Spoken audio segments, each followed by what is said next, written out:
Each of us has a unique career story to tell. For some, these fly high like rocket launches. For others, they're more like the game of chutes and ladders, with advances and setbacks along the way. Either way, we learn countless lessons from these experiences. And that's what we put into the spotlight here at Career Sessions Career Lessons. Join discussions featuring a variety of guests sharing their stories of ups and downs, as well as the secrets of their success and what drives them to continue moving forward. We break down the tools and resources that will help you establish your dream career and realize your professional goals. Here's your host, J.R. Lowry.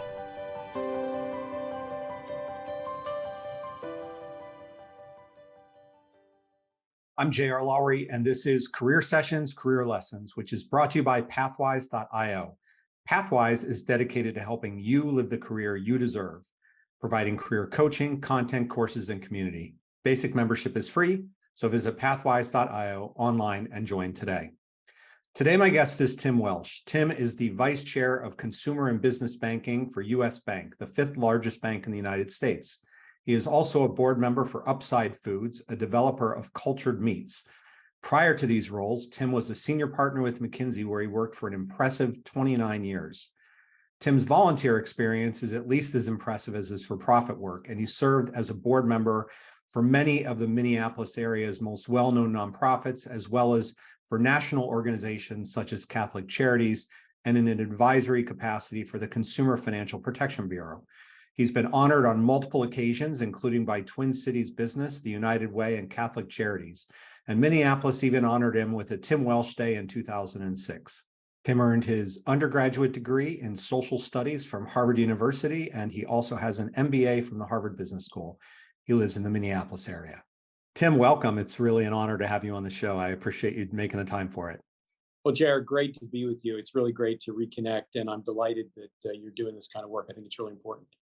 Yeah, I agree. And it's something, as we were talking about before we started recording, that I have a lot of passion for. So, I put time into it as much as I can. Let's start with your current role. Describe, for our audience, what it's all about. Thanks. So I'm responsible for what we call consumer and business banking at U.S. Bank. For your audience, U.S. Bank is the fifth largest bank in the country. We're a national bank with branches in about 26 states. And my team is about 25,000 people or so who do all the things that consumers think about: mortgages, auto loans, stuff like that, plus similar kinds of credits and deposits for small businesses. You were at McKinsey for a really long time, 27 years, I think you'd mentioned. What prompted you to jump over to U.S. Bank after so much time with McKinsey? Well, I think it's important to realize, at least in my experience, Jared, this was two different decisions. The first decision was to leave McKinsey, and that was a very hard decision. I had grown up at the firm. To this day, many of my dearest friends are people that I have known from McKinsey. And so that's a difficult thing to do. But I had the privilege of finding an amazing group of clients to work with over many years. And at some point, you sort of realize that what you came to do at that institution, which I'm happy to share the stories later, but I came to help my clients. That's why I wanted to be at McKinsey. And I found an incredible group of clients over time that I really got enormous joy from helping. And then at some point that kind of runs its course. And it was time to spend more time in Minneapolis, more time, particularly with my kids as they were growing up. And so that was the first decision. The second decision was, what am I going to do next? And we may come to it, but I do a lot of community stuff. I'm very involved in the community. And I could easily imagine doing lots of that kind of community stuff. But then I was fortunate enough where a great institution, an organization that I had the privilege of getting to know over a long period of time, there was an opportunity to join.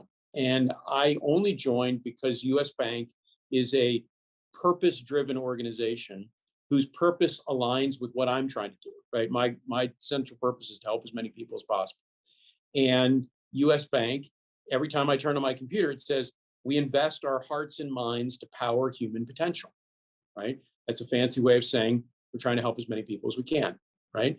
And so the alignment of my personal view of what I'm trying to do in life, my own sense of purpose, and the bank's view was the perfect alignment. So it wasn't like I was out there looking for lots of jobs. I decided it was time to leave.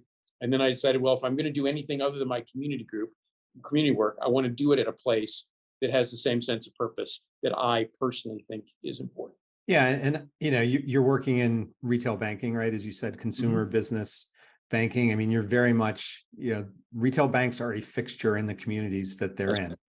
And so obviously there's a strong sense of purpose. I'm curious to get your view on, how the industry is changing. I mean, the basic premise of, people make deposits, people take loans, businesses do the same. You kind of manage in between, that part's all the same, but just, the changes around bank branches or lack of bank branches and online banking and just everything else that's changed. What are the things that are sort of exciting you about where the banking industry is going? Well, first of all, I would pick up on your point that banking is really important in people's lives, right? There is almost nothing that you can do that doesn't involve money. Now, to be clear, you can do some really important things like hug your spouse, hug your kids. Those things don't involve money. Those are really important to do. Yeah. But almost everything else, involves money in some form. So it's really critical. And, JR, one of the things I've certainly learned in this role is that very few consumers wake up in the morning and say, I can't wait to spend time on banking today. Yeah. Right. And very few small business owners say, boy, I started a small business because I love banking. Right. They start a small business because they love making pasta or whatever it is that they're doing. Right. And we have this incredible opportunity to allow families and businesses to do the things that they love. Send their kids to college, go to Disney World, grow the business, open a second location, whatever it is, right? We have the opportunity to do that in a way which makes their life easy so that they can live their life and we can help them with all the things that we're good at and are necessary for them, but they don't want to spend time on. So the way we try to do that is we try to, first of all, have great digital tools. Because look, nobody, if you're going to have to do something you don't enjoy, you want it to be simple, you want it to be easy, you want to push a couple of buttons and have it be done, right? You got to have great tools. And you got to have, when you need it, a person who you can count on to explain to you whatever it is, buying a house, getting a loan for the new building for your business, whatever. So we're trying to power human potential through this combination of digital plus human. And I think that is a fascinating journey to be on, because more and more what we're trying to do is be able to help our families articulate their goals, help our businesses figure out how they're trying to grow. And then we take care of everything for them in some kind of digital plus human way. I think we're at the pretty early innings of what I think is a very exciting new dimension for retail banking. And I think my hope is that people around the country and hopefully around the world are better off because we're able to help them in new ways. Yeah, and certainly, I mean, the conveniences that are now, built into the way that banking operates. I think about, when I was a kid and probably when you were a kid, I mean, my dad used to go to the bank every Saturday. He'd deposit checks, he'd get out cash, he'd deposit his paycheck, and you think about how much of that has changed now. And, we walk around with apps on our phone and that's how we move money, right? Whether it's a banking app or a payment app or whatever. And so it'll be interesting to see, how it continues to unfold, and that sort of balance between the online and the person delivered service and the, physical branches and, everything else. So you lead a big organization. You said 25,000 people, which is a mammoth organization. What is your approach to leading that organization? Like, what kind of leader do you aspire to be in leading such a big group? Well, the first thing I think about is that my job is to make all of those other people wildly successful in helping our clients, right? I mean, that's my whole mentality. And so I only am successful if those 25,000 people feel like they are fulfilled and finding meaning and able to do their job in support of our clients, right? That's the only reason my job exists. So I actually think this is directly connected back to what we touched on earlier, JR, which is starting with a sense of purpose, right? Yeah. And I talk about this incessantly. which is we want our teams to wake up every morning knowing that their job is to help power human potential. And we talk about that in three ways: power the potential of our clients, consumers and small businesses; power the potential of our colleagues, because we can only help our clients if we are working together to keep learning and growing. And then critically for any bank, powering the potential of our communities, because we will only thrive if the communities are thriving. So we talk about this a lot, JR, and one of the real joys of my role is to be able to hear stories where our bankers, in whatever language they choose to use, some say power potential, some say I just had this great way to help a client, whatever it is, where they have recognized that they made a difference in the lives of somebody else. They helped make somebody else's life better in some way. And they found joy and meaning in that, right? Because if they find joy and meaning in those moments, then they're going to keep wanting to do it, right? And they'll get better and better in doing it. And so part of what I feel like a big part of my job is to help all those people be successful, to connect their personal sense of purpose and meaning with what we're trying to do as an organization. And when that happens, it's magic. And I just love to hear the stories that they share with me, that they share with one another about how they've been able to do it.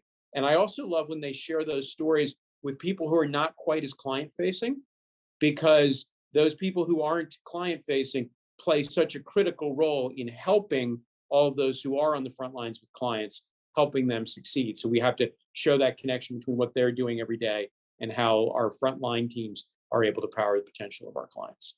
How does, I guess, how you think about leadership translate into the kind of culture that you're trying to create? I mean, I certainly pick up from your last answer, you want people to be customer focused and purpose driven, but are there other attributes that are really important in terms of the culture that you want to foster in your part of the organization or in US Bank more generally?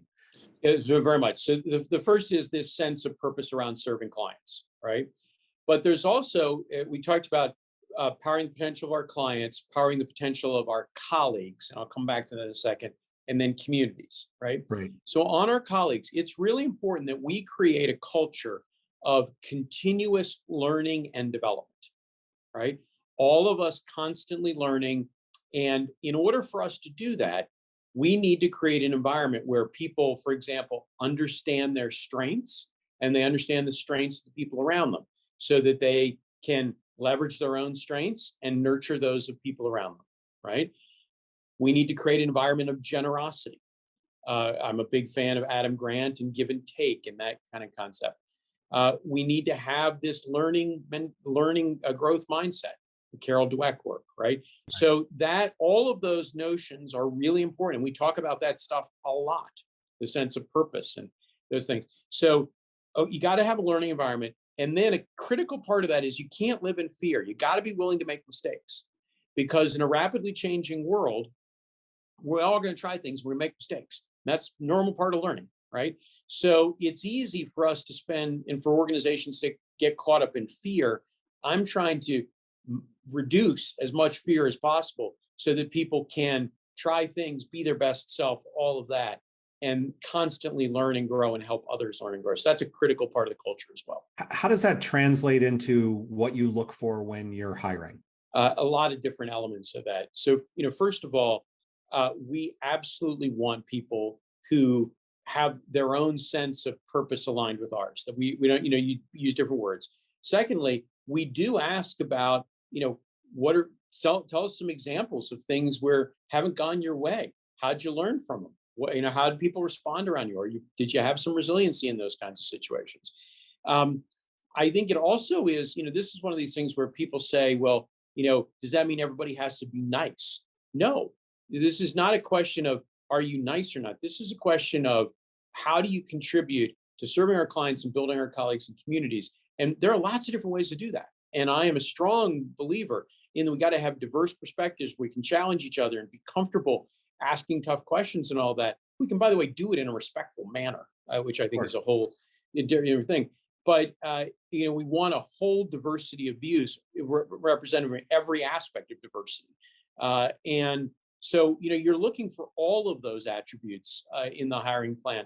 What I would highlight is often is different about everything I just said is I didn't say I only want people who have spent 16 years in the banking industry and done this specific thing, right? Now, don't get me wrong. It helps if people have spent time in the banking industry, but that is not the only thing we're looking for. We're looking for a whole series of human characteristics that are in addition to experience, because I can help people on the experience side. But if you didn't have all the other attributes we're talking about, they're a lot harder for me to develop. And so those are the sort of personal characteristics that I think are absolutely crucial, much less the more traditional resume characteristics that one might focus on. Are there particular questions that you routinely ask that are really important to you in terms of what you hear as answers? Or is there kind of a broader mix that I always really like to hear a person's story. And I specifically don't want the resume story. Whenever I ask the question, I say, please tell me your story. Tell me where you grew up. What kinds of things got you energized when you were a kid? Tell me the kinds of things that you continue to do since then that give you energy. Because what I'm trying to figure out is not, is the person smart or are they capable? Like I can read the resume. I can see a lot of that stuff. I'm trying to figure out who this person is as a human being. And, some of the stories that are most inspiring are, of course, you get people who have overcome all kinds of challenges, right? Right. And that's amazing to hear those people's stories. And I'm just in awe of that. And those kinds of things really do demonstrate the attributes of all the things we've just been talking about. But you also, it's not just the person who picked themselves up by their bootstraps and made things. People can develop passion and resiliency in lots of different ways. So it's not a prescribed, I'm not looking for one type. But what I am trying to discern in this is what really jazzes people up. And you've done these, you can see people like their eyes get big, their hands move, they can't sit still, right? I'm trying to figure out in the interview what those things are so that if this person's going to be on my team, I can make sure that we're creating an environment where I'm going to get that same kind of passionate reaction. That's really what I'm trying to discern as I hear people's stories. Coming into sort of more the day-to-day, and I know there's no such thing as a typical day, but what's the mix of things that you try to build into your day, and how do you think about balancing the time that you spend on different things? So for me, the critical question that I'm trying to get through my day with is around what are the things that I am uniquely skilled or uniquely capable of doing? And I should do those things. And if I am not uniquely capable of doing it, then there's a real question of why am I involved, right? So some examples of this. I am uniquely capable of coaching my team one-on-one and helping them display the passion and everything we just talked about. I am uniquely capable of helping to inspire a large group of people who have, in our case, just joined because we've acquired their company, right? I am uniquely capable of watching my daughter dive. She's a fantastic college diver, and I'm her dad, and I want to be there for those things, right? I am not uniquely capable or skilled at sitting in a meeting with 30 other people where we're all going through a set of presentation materials. There are a lot of other people who are probably much better than that, right? I'm not uniquely capable of sitting in a committee meeting for a nonprofit that I care about, right? There are a lot of other people who can do that. And so for me, I'm constantly trying to discern what it is that I am uniquely capable of contributing. And by the way, it turns out, JR, there aren't that many places that I'm uniquely capable of contributing. And therefore, that means, I don't have to work 24 hours a day. It means I get to do the things where I'm uniquely skilled and gifted, and frankly, that give me the most energy. And it enables the people around me to rise up and truly believe that we're going to go the direction that they want to go because I empowered them, enabled them to do that kind of thing. Is there a time of day that you're most productive? So I try to manage my energy throughout the day.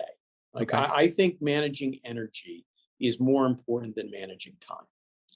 And so I find, for me, there's a certain set of routines that I try to get up relatively early, but not too early, and exercise. And that gets me off to a good start throughout the day. And then and I'm pretty good if I making sure I'm eating properly throughout the day. I'm pretty good until, dinner time. And then I have, I'll sort of wind down, and my family jokes constantly that I'm the first person in bed because it's going to start all the next morning. My 14-year-old particularly gives me a hard time about the fact that I go to bed before he does. But that's how I'm really trying to manage my energy throughout the day. And even when traveling, JR, I try to be as consistent with that kind of routine as I can, knowing Yeah. you can't always follow it, of course. But the closer I am to that kind of routine, the more I am the best version of myself through most of that day. And that enables me to be, I think, to give my best and to be most supportive of my team. I'm curious about this managing energy point that you made a minute ago. Does that translate into thinking about, how many, I'll say, difficult topics or conversations, that you build into your day, and, how you sort of intersperse things that, are maybe a bit lighter, more fun, for you to do? How does it, other than sort of eating right and sleep and things like that, how does it dictate sort of what you put in your calendar? It actually, in terms of the actual activities, look, I like to do more of the things that I like to do. We all like to, but you can't always dictate that. And I have found by managing my energy in the way that we just described, I actually can take on a whole series of difficult things, even sequentially, because I'm kind of in the right frame of mind. Now, you can't do that indefinitely and, all of that. But I find that even had in the last several years to make some very difficult sets of decisions and, about people, of course, which are always the most challenging, Right. that and then to communicate with those things with them. If I've managed my energy appropriately, I can be the best version of myself consistently, even in the most difficult of circumstances. Outside of your day job, right? You're also involved with a growth company focused on supplying cultured meat, which is Yes. a far cry from the banking industry. How did you get involved with Upside Foods? So Upside Foods, as you say, is growing meat from animal cells and was the first FDA approved company to be able to be FDA approved in the US. The founder, it turns out, what used to be my neighbor in St. Okay. Paul. And Okay. our kids and our families are very close friends. They went to the same school. His wife was on the school board with me, and he is a Mayo trained cardiologist. And one day he came over to the house because they would always come over for dinner. And he said, if I can grow tissue in a lab to repair someone's heart, I think I can grow meat in a lab and we could offer that to the world. Now, he's a vegan, by the way, so this is a particularly interesting thing. Yeah. And I said, Uma, that's a really big idea. We should start talking about that. And we've now been talking about it for 7 years, and he and the team have made incredible progress. And it is one of the great privileges of my life to be on this incredible journey. Yeah. How does working with a startup in an area as nascent as, growing meat from animal cells help you in your career? What do you bring back to US Bank in terms of the things you learn and the different experiences that you get, all of that? Well, first of all, I would just draw the connection because it may not be obvious, but I would just draw the connection again to my sense of purpose, right? Yeah. If I'm trying to help as many people as possible, banking is one way to do that. Feeding them is another, right? So, these are pretty fundamental things in your life. So I think the connection to purpose is really powerful. But what Uma and the team are doing, there are countless people in the world who say, that's crazy, that's impossible, no one could do that, and what it has helped me be is unbelievably bold and ambitious because whatever I'm doing like pales in comparison to what they're trying to do, right? And it makes me, it emboldens me, it inspires me, and I hope therefore makes me a more effective leader at US Bank because I'm trying to encourage our teams to do big and bold things also. And I know that those kinds of things can be done because I get to see it, right? I'm seeing things that everybody else would have said, nobody can do that. They're doing. Yeah. So makes me come back to US Bank and say, anything we put our minds to do, we can do too. Fair enough. And it's just an interesting space. Trying to get people to accept this as something more than science fiction, right? Something that they actually would buy, right, and take home and eat. I have to imagine that team spends a lot of time thinking about how to drive acceptance for the product. No question. And I will tell you, having eaten it, it's delicious. And, as someone who is I'm an average consumer, I'm not a particularly sophisticated food person, but, much of what they do is indistinguishable from anything that I would eat. I mean, it's delicious, looks great. You can see the pictures. I mean, it is truly remarkable what they do. Yeah. Yeah. Amazing. Going a step back, so you had a long, distinguished career at McKinsey. The firm has changed a lot in the time. It changed a lot in the time you and I were there, and you were there, many times longer than I was. Do you think consulting has the same early career value for people that it did when you and I started there back in the 90s?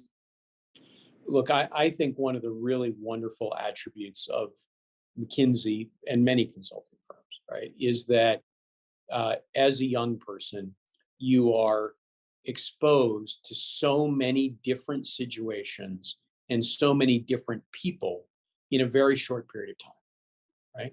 Now, you also work really hard during that period of time, but Right. the sheer volume of people and situations that you see is, you can't put a value on that, because all of us learn from new and different people and situations. And that's what consulting is fantastic with. I also, and I think you were similarly inspired. I think that there is an element of noble purpose in consulting, which is, at its best, it makes a real difference in the lives of companies and communities. I always felt very proud to be associated with McKinsey and to be able to do the things that really made a difference in the lives of the people, the clients we supported, the companies, the communities we were part of. So I think it's a great place to learn and grow. I don't, not everybody has to stay as long as I did. My wife and I met at McKinsey, and she stayed a much shorter period of time than I did. But I think we would both say that it had enormous benefits in terms of the learning and development that you can get, Yeah. and the difference, frankly, that you can make. I would imagine that you've used consultants in the time that you've been at US Bank. So you've been on both sides of the table, so to speak. How do consultants add value today, given that there's just a lot more information available to corporate staff than there used to be? Well, I think it's a very interesting question, because you're right, the bar is raised, right? Because all of us have access to more stuff. But I think, first of all of us need, in any of our roles, we need support and new ideas, right? Because however capable any of us thinks we are, I'm always cognizant that the world around me is changing much faster than I realize, and faster than I can keep up. And so I need lots of people, including external people, who can provide me ideas and perspectives, because mine are limited in their own ways. So I think that's a hugely important value, and I continue to learn and grow myself because of those interactions. And I also find that it's incredibly important to have people who are thinking about very different problems than I am, right? Because it is one thing to, if you spend all of your day thinking about loans and deposits, which is what you do at a bank, you're not always going to think about how what you're doing is similar to or different than what's happening at a retailer or what's happening in healthcare, right? But there are insights from those industries that are extraordinarily valuable, that I think are not just sort of bold, new, creative ideas, but hey, here's something that's working. Here's how consumers are behaving when they go shopping. Have you thought about how that applies to banking? I think those kinds of connections are extraordinarily important. So I value people who are not only creative thinkers and can help me adapt to a very changing world, but I also value people who can help me see connections across industries that, because of where I sit, I might not be able to make those connections.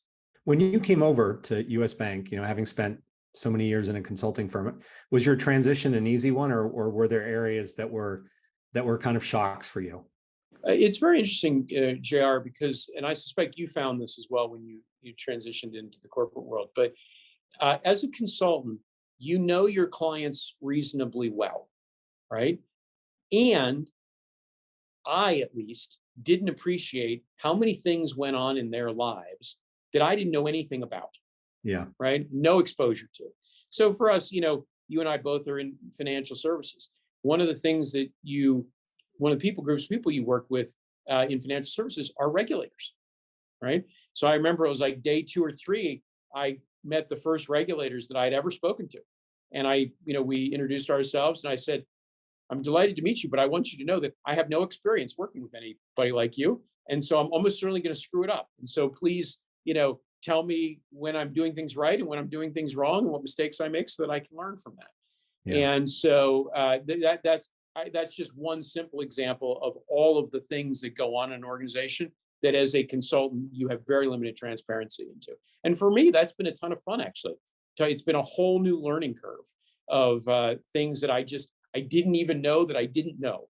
And so I've learned a great deal about them, which has been great fun. Yeah, I certainly think back to my transition, which happened when I moved over to Fidelity.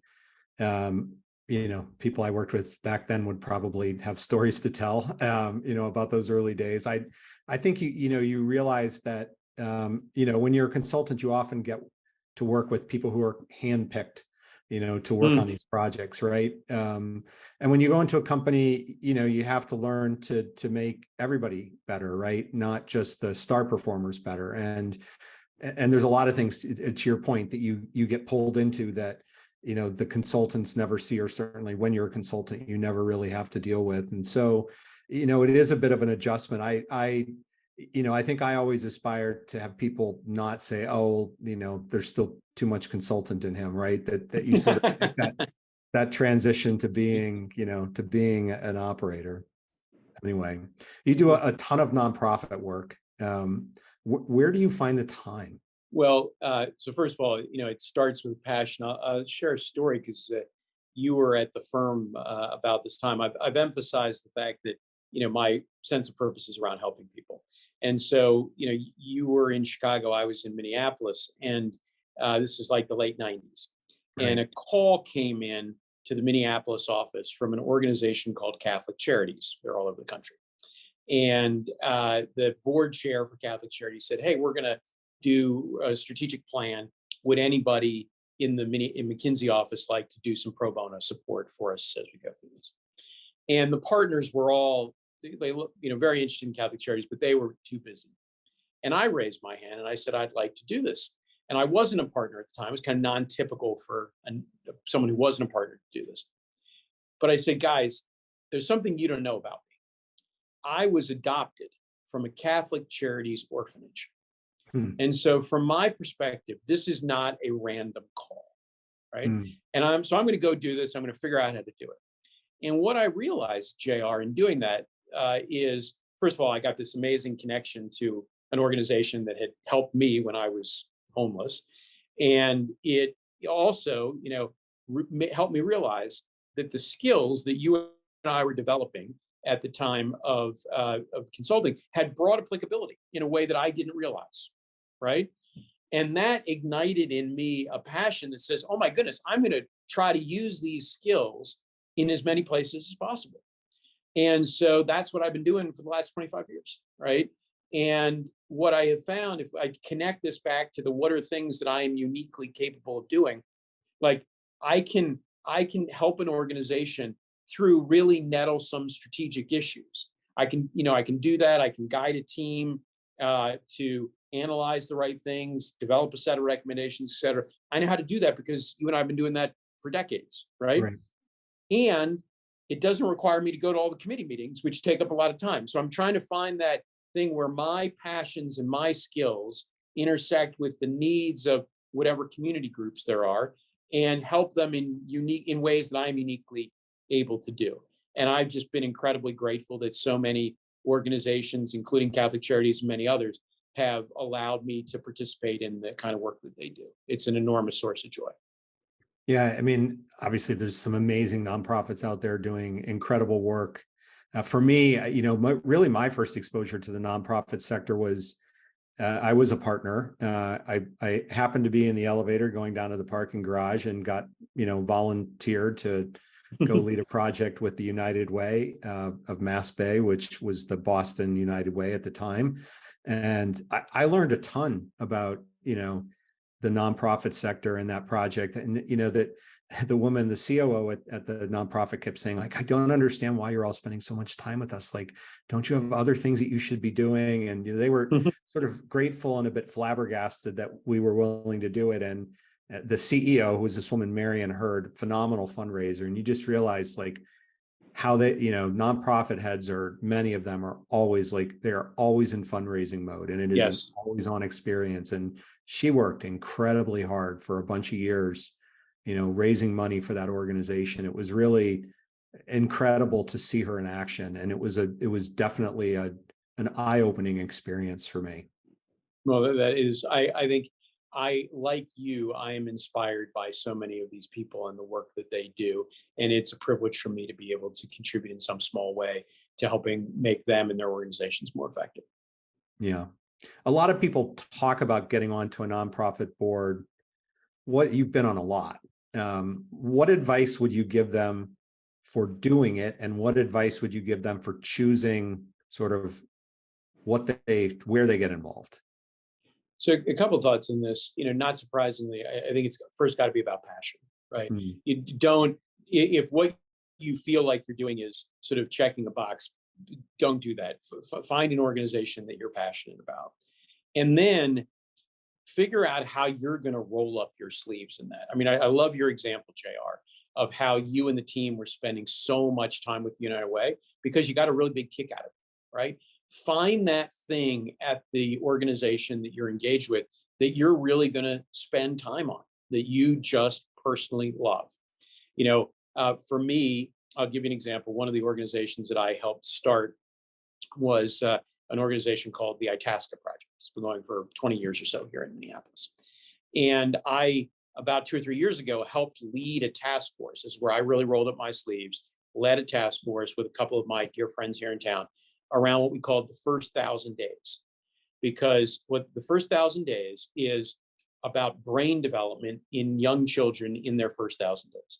And it turns out the science, it shows pretty clearly, if you get the brain developed properly by a whole bunch of factors during those first 1,000 days, that human being's going to have a good life. And if it doesn't work in those first 1,000 days, it's going to be much tougher, right? Well, this is a personal passion of mine. I spent the first 45 days of my life in an orphanage. Had I not gotten out within the next 45 days after that, JR, you and I wouldn't be having these conversations. Yeah. Right.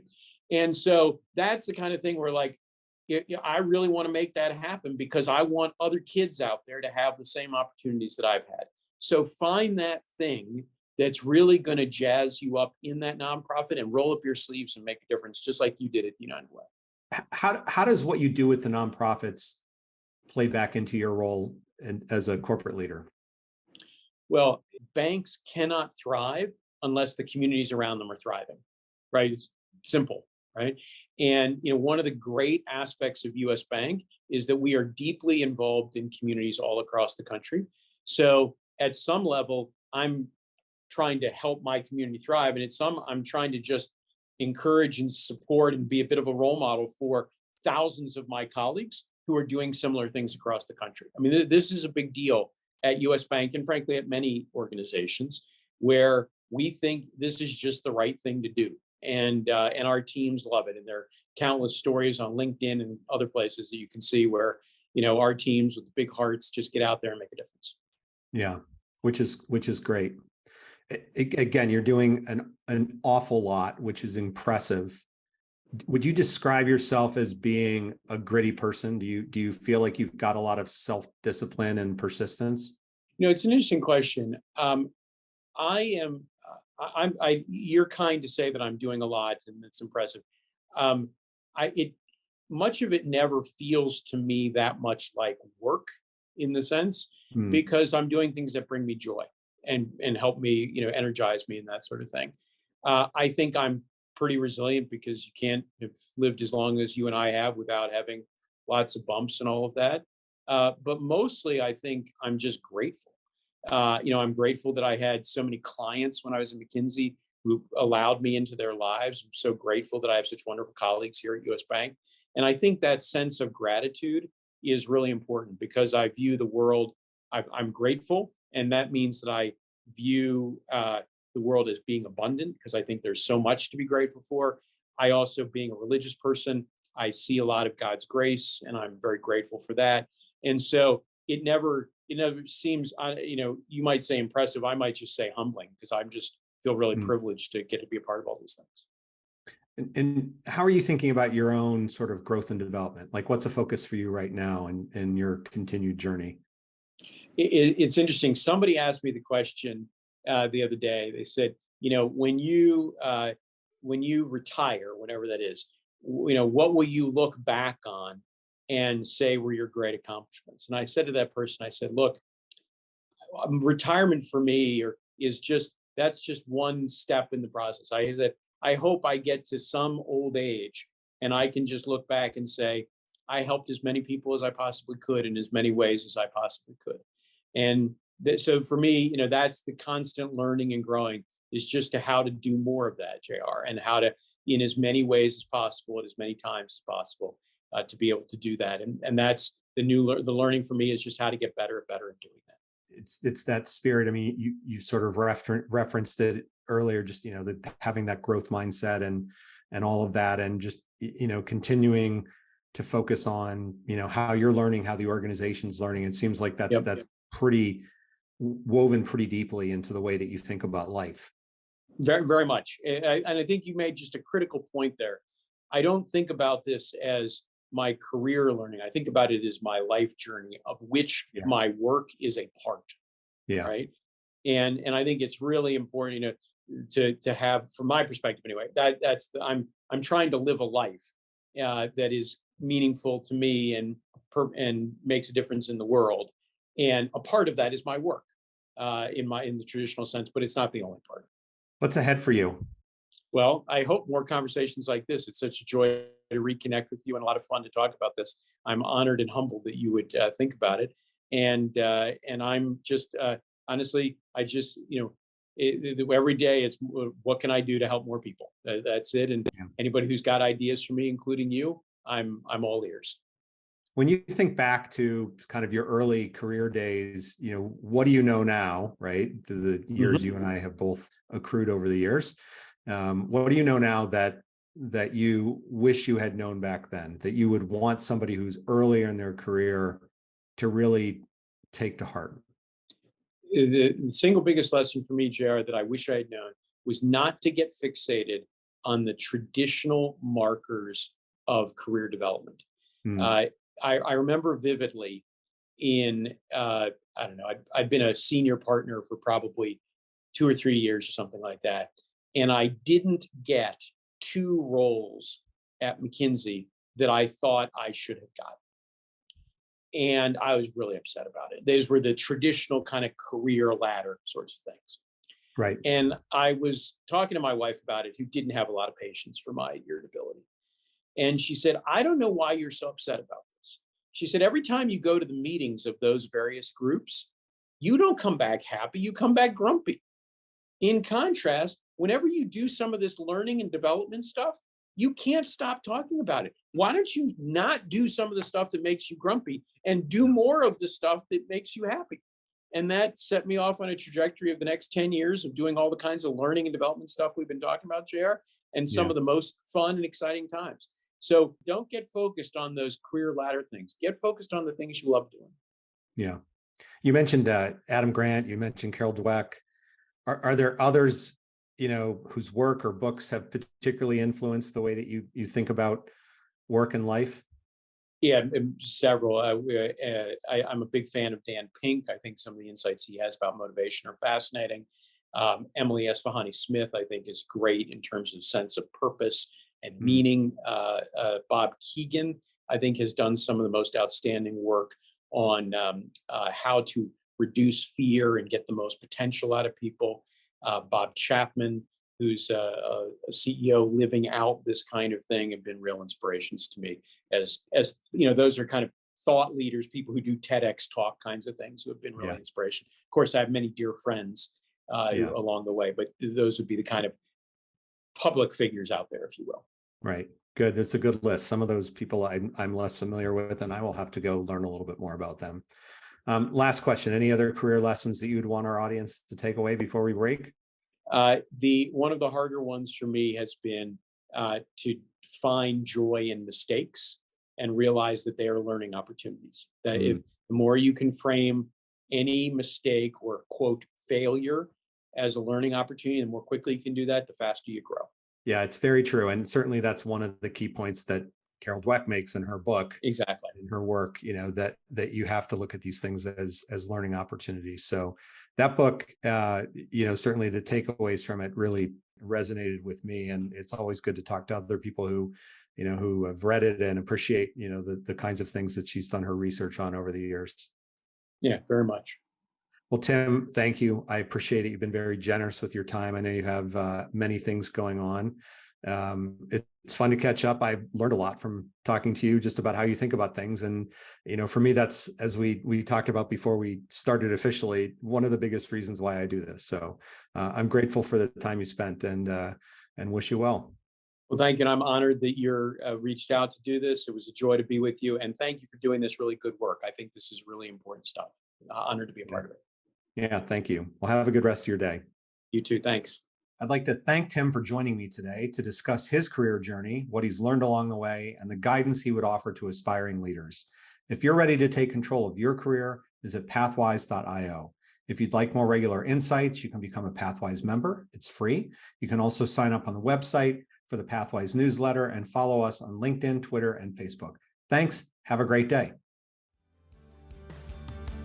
Thank you for listening to Career Sessions, Career Lessons. We hope the nuggets of wisdom shared today help guide your path to the successful career of your dreams. This podcast series is part of Pathwise.io, which is here to help you live the career you want. We provide a comprehensive mix of career and professional development events, insights, tools, and exercises backed by a group of leading coaches and other career management experts. If you aspire to something more or just something different in your career, join us at Pathwise.io.